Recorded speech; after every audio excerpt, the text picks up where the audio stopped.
Est-ce que tu me croirais si je te disais que tu dois sacrifier quelqu'un afin de pouvoir manifester tes rêves? À travers toutes les civilisations et depuis la nuit des temps, nous savons intimement que Dieu a besoin d'un sacrifice.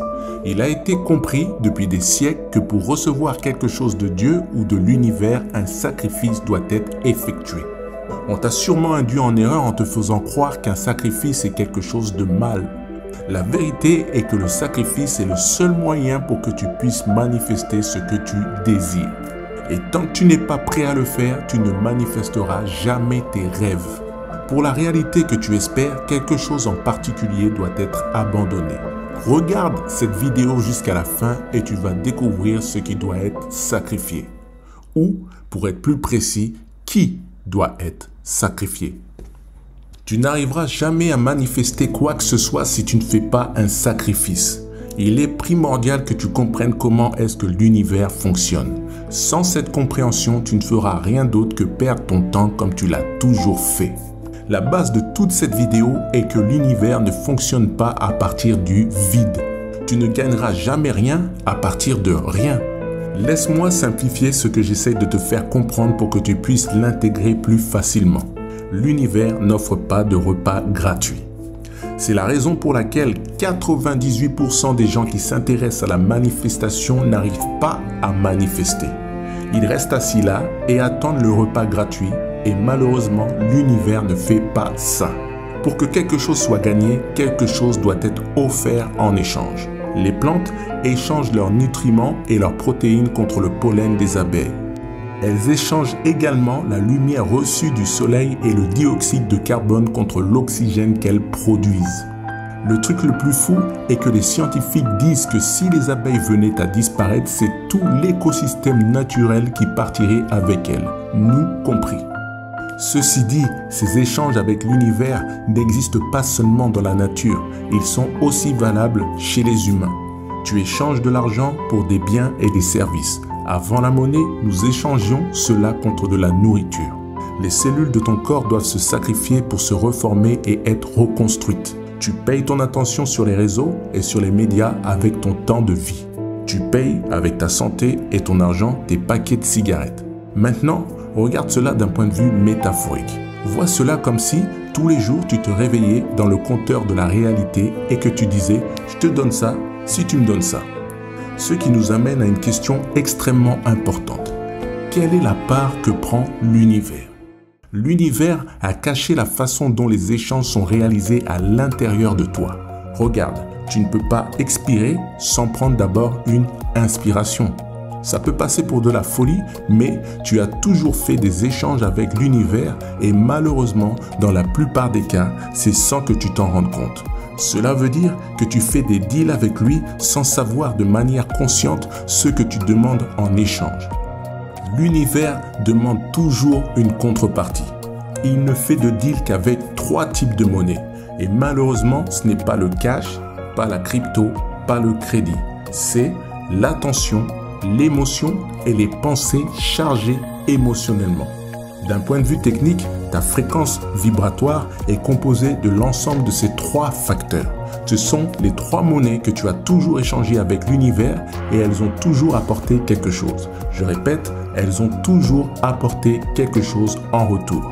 Elles fabriquent ton identité qui ensuite émet une fréquence et cette fréquence t'aligne à une réalité particulière, une réalité distincte, ta réalité, ce que tu vis. Quoi qu'il en soit, tu as des désirs que tu voudrais manifester et pour les manifester, tu dois changer ce que tu donnes. Si tu souhaites que la réalité t'offre un nouveau vécu, alors tu dois changer tes demandes et un sacrifice doit être exécuté. Alors, qui est-ce qu'on zigouille? Je pense vraiment ce que je dis. Quelqu'un que tu aimes doit être sacrifié si tu souhaites manifester. Et sacrifier cette personne ne sera pas facile. Parce que tu l'as toujours connue toute ta vie. Elle a toujours été là pour toi, dans le malheur comme dans les moments de bonheur. Écoute, je ne fais pas les règles, tu dois le faire. Et la personne que tu dois sacrifier est, roulement de tambour, toi. Si tu veux aller à un endroit où tu n'es jamais allé, tu dois devenir quelqu'un que tu n'as jamais été.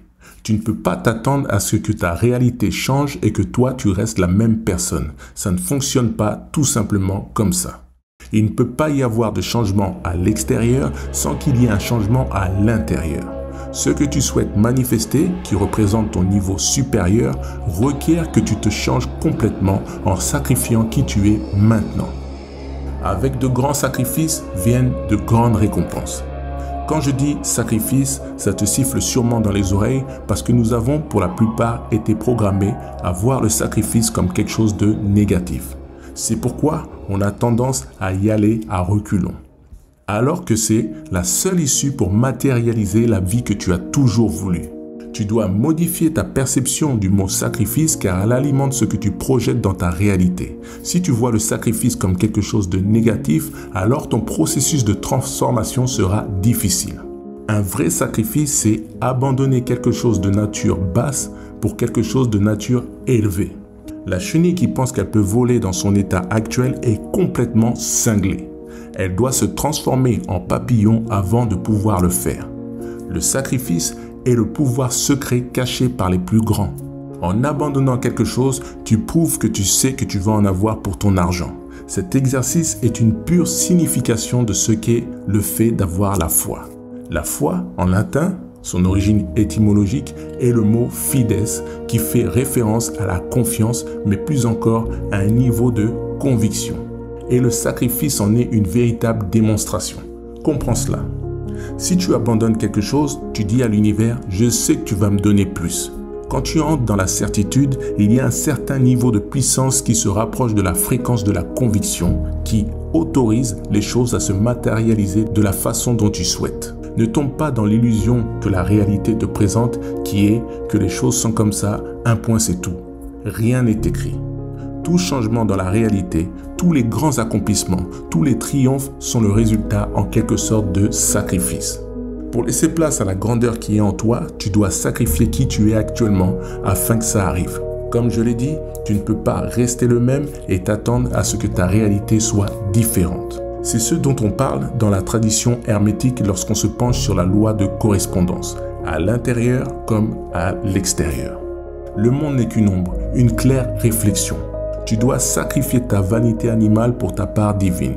Parce que dès que cette part divine entre en jeu, comme il est dit dans Matthieu 19, 26, je pense, pour l'homme c'est impossible, mais pour Dieu, la conscience, la part divine, tout est possible.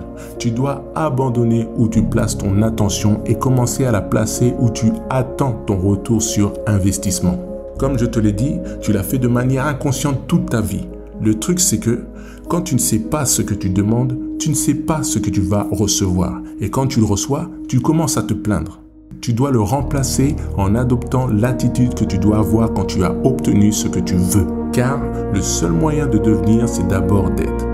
Maintenant que tu as exactement compris ce que j'essaie de te dire, il reste une chose. Et cette chose, c'est comment est-ce que je réalise ce sacrifice? Ok. Le sacrifice est un chemin étroit pour lequel beaucoup feront demi-tour. Pourtant, il est le plus clair et le plus simple chemin vers la matérialisation de tout ce que tu souhaites. Comme je l'ai dit tout à l'heure, pour que tu changes ta réalité actuelle par celle de la personne que tu veux être, tu dois sacrifier qui tu es là. Si tu veux faire cela en moins de 21 jours, assure-toi de cliquer sur le lien vers les 14 exercices de psycho-cybernétique que je te propose dans la description. Tu pourras ainsi changer ta réalité d'une manière simple et efficace.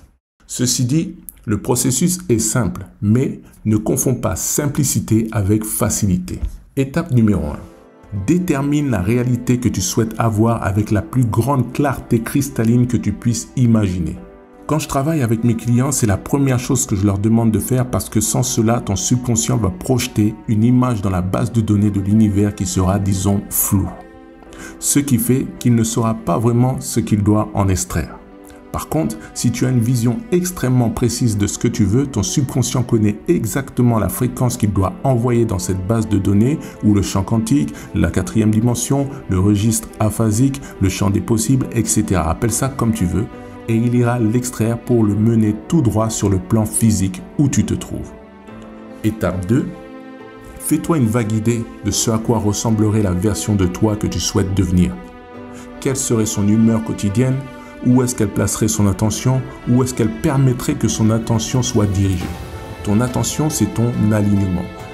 Partout où tu lui permettras de se porter, ta réalité existera. Si quelque chose ne peut pas avoir ton attention, alors cette chose n'existe pas. CQFD. Étape numéro 3. Une fois que tu mets en place une idée, tu dois commencer à rejeter la manière de faire de l'identité à laquelle tu t'es habitué, ton identité précédente. Ce que je veux dire par là, c'est qu'à chaque fois que désormais tu commences à penser à quelque chose ou à ressentir quelque chose qui dirige ton attention sur ce qui ne s'aligne pas avec la version de ta nouvelle réalité, tu dois le rejeter. C'est ça le sacrifice. C'est là le vrai sacrifice. Tu dois sacrifier ce que tu es réellement à cet instant précis, ainsi tu pourras te diriger vers la nouvelle version de ta vie. Étape numéro 4. Agis à partir du nouveau paradigme de la personne que tu souhaites être tout en refusant toute attention demandée par l'ancienne version de toi-même. Par contre, à partir du moment où tu souhaites sacrifier qui tu es maintenant pour te transformer en papillon, je veux dire pour supprimer ton ancienne version, celle-ci ne te laissera pas faire. En fait, elle va te harceler afin de récupérer ton attention ou elle va te pousser à ce que tu aies une réaction émotionnelle en te provoquant. Ceci pour reprendre ton énergie et ainsi continuer à exister. Car l'énergie est l'élément qui maintient toute la fabrique de la réalité. Nous vivons littéralement dans un océan d'énergie. Donc, prépare-toi pour ces tests. Et ne pars pas sans savoir que il y a une batterie de tests venant de l'univers pour lesquels, si tu ne les réussis pas, alors ils te détruiront. Je te recommande de suivre ma vidéo qui t'explique comment passer haut la main ces tests. Abonne-toi.